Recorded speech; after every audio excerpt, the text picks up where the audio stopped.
Mbote mingi na balandi nyonso ya Mosakoli Shako TV biso basali na bino tozalaka wana kaka pona ko yelaka bino ba information oyo bozelaka yango wana na mokolo ya lelo toye pona ko pesa biso oyo ezali information ya ndeko na biso oyo akufaki depuis il y a 3 jours passés. Ndeko na biso Suzy Bantu, elle nous a laissé atiki biso akei nae na mboka ya Tata Kupema. Voilà, la famille de Mosakoli Shako TV, si c'est pour la première fois, je veux juste vous demander de vous abonner. Abonnez-vous, aimez, commentez, partagez, ça nous fera énormément du plaisir parce que c'est un seul moyen pour nous et vous, hein, pour Yabino Yakosunga Biso pour nako évoluer pour que l'obito et la bino lisusu ba nouvelle oyo bozelaka. La grande famille de Mosakoli Shako TV, voilà. Ba vidéo obozo mona na sima ya malobananga ezali ndeko na biso Suzy Bantu malobana ya suka oyo alobaki na kati ya hôpital. C'est comme si elle pressentait qu'elle va partir. C'est pourquoi elle a essayé de faire cette vidéo pour nous qui sommes restés.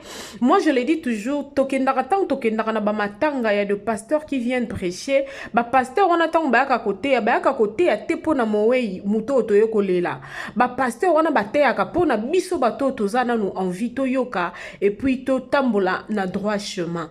Maloba onde kona biso Suzy Bantu alobinga personnellement et touché nga makasi, je me suis dit Seigneur merci parce que à travers notre sœur et la moussinga lisusu réveille lisusu que chaque matin quand je me réveille il faut c'est une obligation pour moi maintenant là.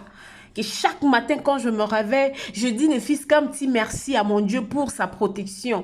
Durant toute la nuit à Batelio, au komi, na tongo, apesu li susupe ma oyo, bande konabiso o lelo bazana ngote. En tout cas, nakoloba mingi te la grande famille de Mosakoli Shako TV, narotika biso ka tolanda maloba ya mowei. En tout cas, ce que ça mutu, oh, tu as un cœur. Yoka maloba ndeko na biso Suzy Bantu parce que ezaba maloba moko très forte.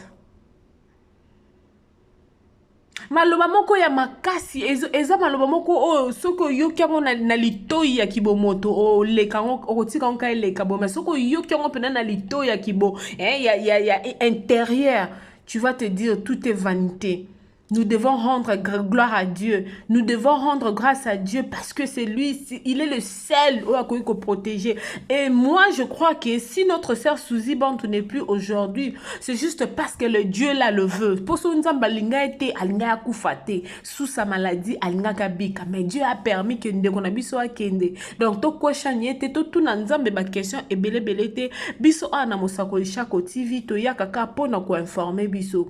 En tout cas, merci beaucoup à vous. Mon boss, le pasteur Michel Shako et sa femme, maman Julie Shako. Nzambe apambola bino na musala kitoko o bozali ko sala bandeko nanga na rotika biso to landa ensemble ndeko na biso maloba ya suka ndeko na biso Suzy Bantu et nous présentons nos condoléances à toute sa famille biologique et à toute la famille artistique na monde entier. Donc nzambe penza abondisa mitema parce que Suzy Bantu c'était une dame qui était vraiment na problème ya moto mon côté natiki biso tolanda maloba ndeko na biso Suzy Bantu.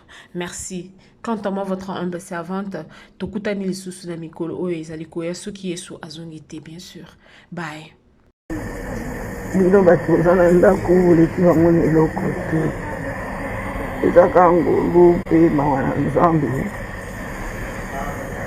ile esaliki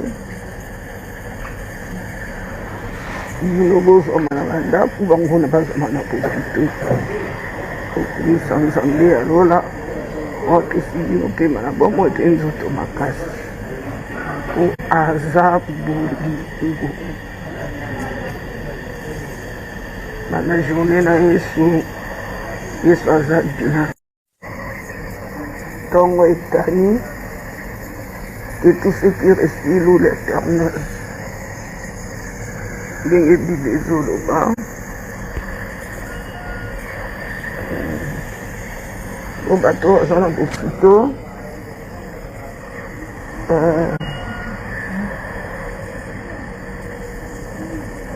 bino bato oza na ndako oleki bango na eloko te ezaka ngolu mpe mawa na nzambe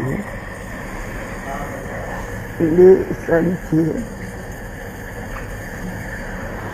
bino bozwama na bandako bango na bazwama na popoto okolisa nzambe ya lola otesi bino pema na bomo ete nzoto makasi po aza bolingo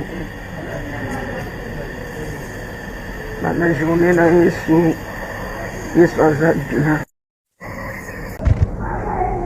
nzambe azwa lokumu apesi nga supema na bomo epe makasi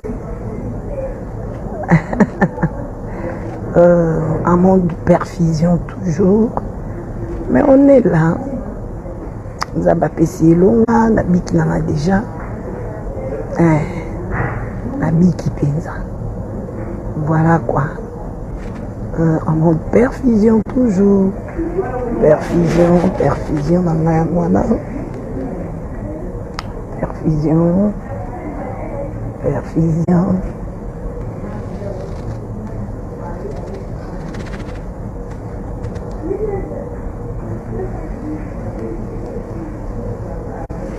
Et voilà, ça se passe comme ça. Les autres, ceux qui n'ingani, amut nangalie, zamba zolokum, apesi nga soupe malabomo et puis makasi. Un monde de perfusion toujours, mais on est là. Nous avons passé longa, la biki n'a déjà, la biki penza. Voilà quoi. En mode perfusion toujours, perfusion, maman, voilà. Perfusion.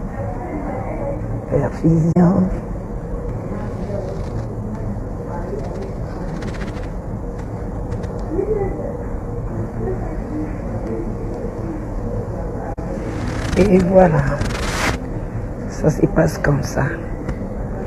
Les autres, ceux qui n'ingani, amut nangalie, bino bato ozana ndako oleki bango na eloko te. Ezaka ngolu mpe mawa na nzambe nde esaliki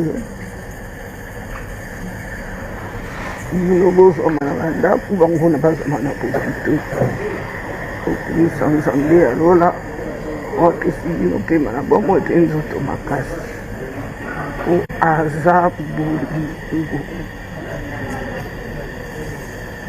bana journe na yesu aza bien ntongo etani que tout ce qui respire loue l'éternel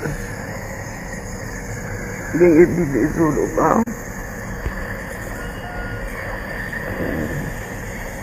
o bato aza na bofito